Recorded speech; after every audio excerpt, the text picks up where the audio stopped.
penyu mati lagi. Di mana usaha kita dan di mana puncanya untuk membolehkan seekor penyu hidup dan mendarat dengan selamat bukanlah suatu perkara mudah. Haiwan ini bukan saja perlu menempuh pelbagai dugaan di dalam laut, malah perlu berjuang akibat kelalaian manusia. Terbaru, 12 ekor penyu ditemukan mati di Terengganu. Lebih malang, ia berlaku dalam tempoh tak sampai sebulan. Bagi mendapatkan maklumat lanjut berkaitan perkara ini, Bernama TV bersiaran langsung dengan Ketua Makmal Penyelidikan Luar Institut Oceanografi dan Sekitaran Universiti Malaysia Terengganu, Dr. Muhammad Uzair Rosli. Doktor, sebagai individu yang sentiasa berjuang terhadap kelangsungan hidup penyu, apa agaknya yang bermain di fikiran Dr. Uzair sekarang ni? Dan ada atau tidak laporan yang dikaitkan dengan kejadian kematian penyu dan puncanya? Doktor.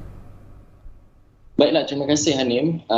Terlebih dahulu saya ucapkan terima kasih kepada Bernama kerana memberi ruang kepada kami para penyelidik untuk menyuarakan kebimbangan kami. Pada ketika ini kita melihat bahawa kematian penyu khususnya bagi negeri Terengganu ini berlaku hampir setiap 2 hari satu kes. Makna katanya kita sekarang ini sudah masuk kepada 25 hari bulan. Sekarang kita telah menerima sehingga 12 kes kematian penyu. Ini perkara yang amat-amat membimbangkan kami kerana ada perkara yang berlaku di lautan sana di luar pengetahuan kita buat ketika ini. Baik Dr. Uzair, bagaimana agaknya cara yang lebih tepat untuk memberi kesedaran kepada manusia supaya tak menjadi punca kepada kematian penyu ni? Baiklah, pada ketika ini kita menerima laporan daripada Jabatan Perikanan ke lapangan apabila terdapat mana-mana kes kedamparan di seluruh Malaysia ini, sepatutnya warga awam akan menghubungi Jabatan Perikanan terdekat dan seterusnya mereka akan menghantar satu pasukan untuk melakukan penyiasatan. Namun apa yang boleh kita tambah baik pada ketika ini, kita melihat bahawa terdapat 2 sahaja punca kematian yang dilaporkan oleh Jabatan Perikanan jika mereka melihat tidak ada apa-apa kesan kecederaan di luar badan penyu, maka mereka merumuskan bahawa ini berpunca daripada soal penyu mati kerana lemas tersangkut oleh pukat daripada aktiviti perikanan di lautan. Yang kedua, jika mereka melihat terdapat kecederaan terutamanya di bahagian karapis penyu, di bahagian badan atas yang keras itu, mereka akan menyimpulkan bahawa ini mungkin terkena bot propeller, iaitu kipas enjin daripada bot-bot sangkut, enjin sangkut. Jadi kami warga para penyelidik ini, warga masyarakat sains melihat bahawa dapatan ini agak terlalu mudah untuk kita simpulkan kerana kita percaya bahawa kematian ini jika kita hanya menyalahkan dalam aktiviti perikanan dan juga aktiviti pelancongan khususnya yang menggunakan enjin dan bilah kipas ini yang akan menyebabkan kematian, kita lihat bahawa terdapat bahawa dia akan menyebabkan imej aktiviti perikanan dan juga imej aktiviti ekonomi pelancongan kita akan turut terjejas.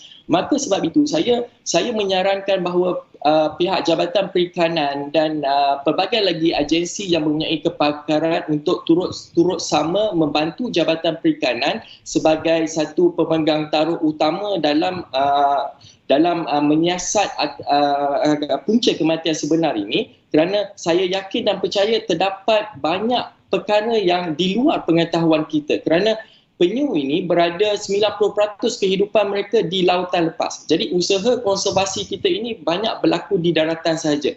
Maka kita perlu bersifat lebih proaktif berbanding pada ketika ini kita hanya bersifat reaktif, menerima kematian dan kita menyiasat kematian. Dan sebab itu saya mahu melihat bahawa gerakan untuk mendapatkan punca kematian ini kita lakukan autopsi secara saintifik supaya kita boleh memastikan bahawa apakah punca sebenar kematian. Kita tidak mahu tunggu satu hari nanti kematian ini bertambah banyak sehingga berpuluh-puluh kita terima pada satu bulan, barulah kita mahu menjalankan aktiviti penyiasatan secara menyeluruh. Sebab itu apa yang kita bimbangkan sekarang ini ialah ada perkara yang mungkin di luar pengetahuan kita dan ini akan menjadi ancaman kepada 2 sektor ekonomi utama yang saya katakan tadi, perikanan dan juga aktiviti pelancongan. Kerana jika kita tidak melakukan usaha untuk menyelamatkan penyu ini, kita kena ingat bahawa penyu adalah haiwan yang sangat-sangat karismatik dan mendapat sentiasa mendapat liputan di peringkat antarabangsa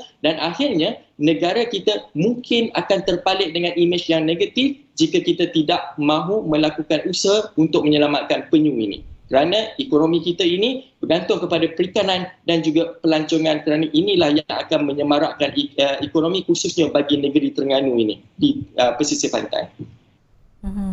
Boleh Dr. Uzair ceritakan pada penonton Bernama TV apa yang perlu dilalui oleh penyu untuk terus hidup, terutama penyu betina yang perlu bertelur di darat? Okey, baiklah. Pada ketika ini kita mengetahui bahawa kita sentiasa menerima kehadiran penyu untuk datang kembali bertelur di tempat asalnya. Jadi sejarahnya negeri Terengganu ini sentiasa menerima banyak kehadiran penyu untuk bertelur. Namun selepas penyu ini selesai bertelur, mereka akan kembali untuk melakukan penghijrahan dan mereka akan menggunakan seluruh Laut Cina Selatan. Maka sebab itu saya katakan bahawa untuk usaha kita menyelamatkan penyu ini, kita perlu melakukan banyak lagi kajian-kajian saintifik untuk memahami penyu ini.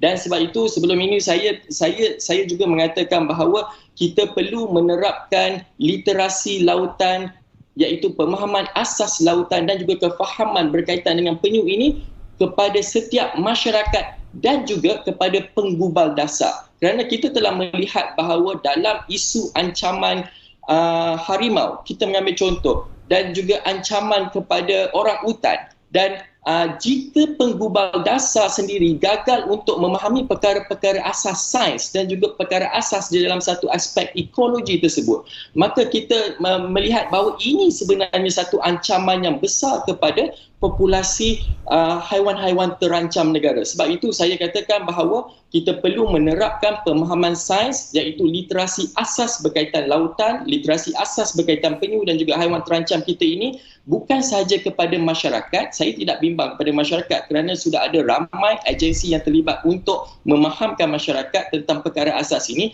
Namun kita lihat bahawa sekarang ini ada penggubal dasar yang gagal memahami perkara-perkara asas ini, kerana ini sebenarnya ancaman, kerana apabila mereka salah melakukan keputusan menyebabkan keseluruhan generasi akan terkesan. Baik, tadi Dr. Uzair ada sebut tentang literasi asas terhadap penyu. Jadi adakah pihak UMT ada melakukan kerjasama dengan Kerajaan Negeri Terengganu atau pihak lain dalam memelihara populasi penyu ini?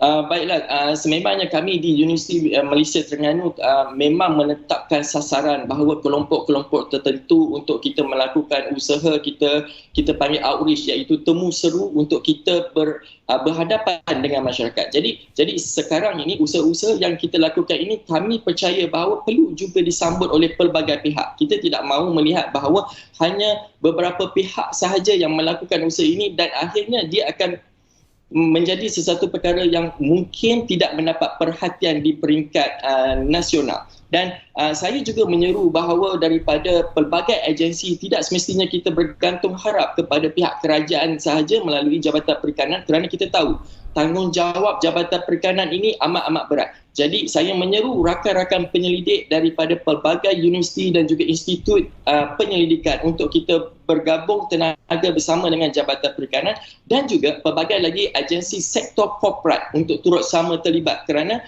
apa yang usaha yang dilakukan oleh pihak kerajaan ini bersama-sama dengan para penyelidik ini sebenarnya manfaatnya akan diterima oleh sektor ekonomi kita. Jadi saya menyeru mengambil kesempatan pada hari ini untuk berbagai agensi sektor korporat yang terlibat dalam pelancongan, perikanan, perkapalan dan juga oil and gas di negara kita ini untuk terlibat sama membantu untuk mengatasi dan juga dalam usaha konservasi kita. Dr. Uzair, persidangan DUN Terengganu pada 18 November Sembulat Suara luluskan enakmen penyu 1951 pindaan 2021. Antara lain kenakan hukuman lebih berat bagi kesalahan berkaitan spesies marin tu. Jadi bagaimana doktor melihat enakmen tu berjaya berjuang untuk kelangsungan hidup secara ringkasnya?